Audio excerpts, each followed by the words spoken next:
My Tocaya. Have you seen this girl? You must have seen her in the papers, or then again at Father and Son's Taco Palace number 2 on Nogalitos. Patricia Bernadette Benavides.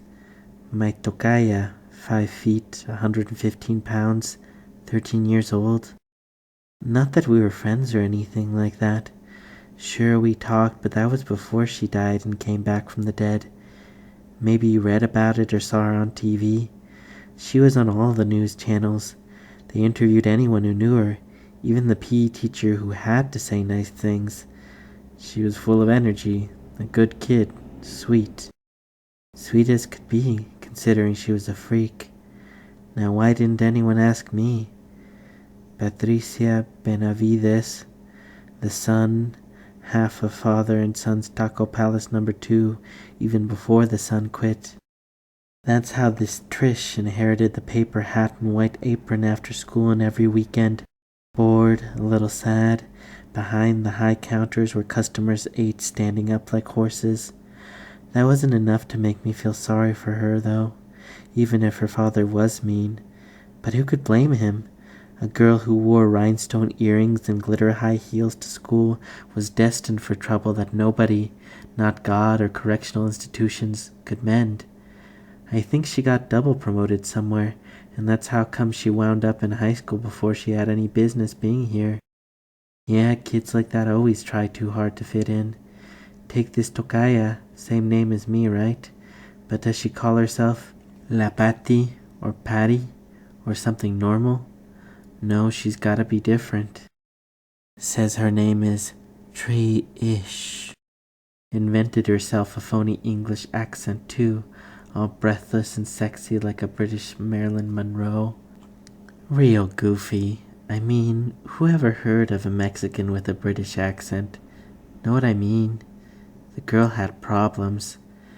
But if you caught her alone and said, Patricia, I always made sure I said it in Spanish. Patricia.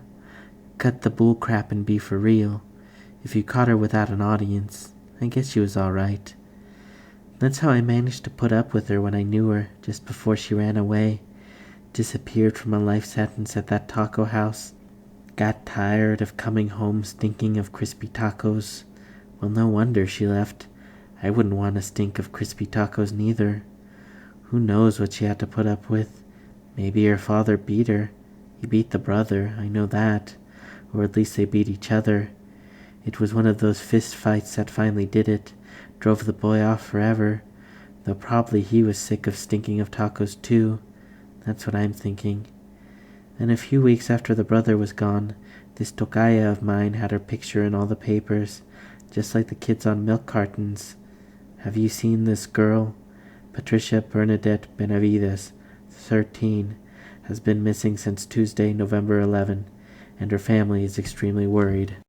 The girl, who is a student at Our Lady of Sorrows High School, is believed to be a runaway and was last seen on her way to school in the vicinity of Dolorosa and Soledad. Patricia is 5 foot, 115 pounds, and was wearing a jean jacket, blue plaid uniform skirt, white blouse, and high heels, glitter probably, when she disappeared. Her mother, Delfina Benavides, has this message. Honey, call mommy, y te quiero mucho. Some people. What did I care Benavides disappeared? Wouldn't have, if it wasn't for Max Lucas Luna, Senior, Holy Cross, our brother's school. They sometimes did exchanges with us. Teasers is what they were. Sex rap crap is what we called it. Only the sisters called them different. Youth exchanges. Like where they'd invite some of the guys from the Holy Cross over here for theology, and some of us girls from Sorrows would go over there, and we'd pretend like we were real interested in the issue. The Blessed Virgin, role model for today's young woman. Petting, too far, too fast, too late. Heavy metal and the devil. Shit like that. Not every day, just once in a while as a kind of experiment. Catholic school was afraid of putting us all together too much on account of hormones. That's what Sister Virginia said. If you can't conduct yourselves like proper young ladies when our guests arrive, we'll have to suspend our youth exchanges indefinitely. No whistling, grabbing, or stomping in the future. Is that clear? Alls I know is he's got these little hips like the same size since he was 12 probably. Little waist and little ass wrapped up neat and sweet like a Hershey bar. Damn, that's what I remember. Turns out Max Lucas Luna lives next door to the freak. I mean, I never even bothered talking to Patricia Benavides before, even though we were in the same section of general business. But she comes up to me one day in the cafeteria when I'm waiting for my french fries and goes, "Hey, Tocaya, I know someone who's got the hots for you." "Yeah, right," I says, trying to blow her off. I don't want to be seen talking to no flake. "You know, a guy named Luna from Holy Cross, the one who came over for that theology exchange. The cute one with the ponytail?" "So's?" "Well, he and my brother Ralphie are tight, and he told Ralphie not to tell nobody, but he thinks Patricia Chavez is real fine." "You lie, girl." "Swear to God. If you don't believe me, call my brother Ralphie." Shit. That was enough to make me Trish Benavides' best girlfriend for life, I swear. After that, I always made sure I got to general business class early. Usually she'd have something to tell me, and if she didn't, I made sure to give her something to pass on to Max Lucas Luna. But it was painful slow on account of this girl worked so much and didn't have no social life to speak of. That's how this Patricia Bernadette got to be our messenger of love for a while, even though me and Max Lucas Luna hadn't gone beyond the "I like you, do you like me" stage. Hadn't so much as seen each other since the rap crap, but I was working on it. I knew they lived somewhere in the Monte Vista area, so I'd ride my bike up and down the streets, Magnolia, Mulberry, Huizache, Mistletoe, wondering if it was hot or cold. Just knowing Max Lucas Luna might appear was enough to make my blood laugh.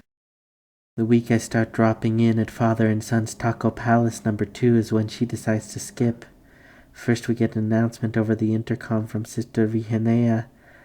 "I am sorry to have announced one of our youngest and dearest students is strayed from home. Let us keep her in our hearts and in our prayers until her safe return." That's when she first got her picture in the paper with her ma's weepy message. Personally, it was no grief or relief to me she escaped so clean. That's for sure, but as it happened, she owed me. Bad enough she skips and has the whole school talking. At least then I had hope she'd make good on her promise to hook me up with Max Lucas Luna. But just when I could say her name again without spitting, she goes and dies. Some kids playing in a drain ditch find a body, and yeah, it's her. When the TV cameras arrive at our school, there go all them drama hot shits howling real tears, even the ones that didn't know her. Sick. Well, I couldn't help but feel bad for the dip once she's dead, right?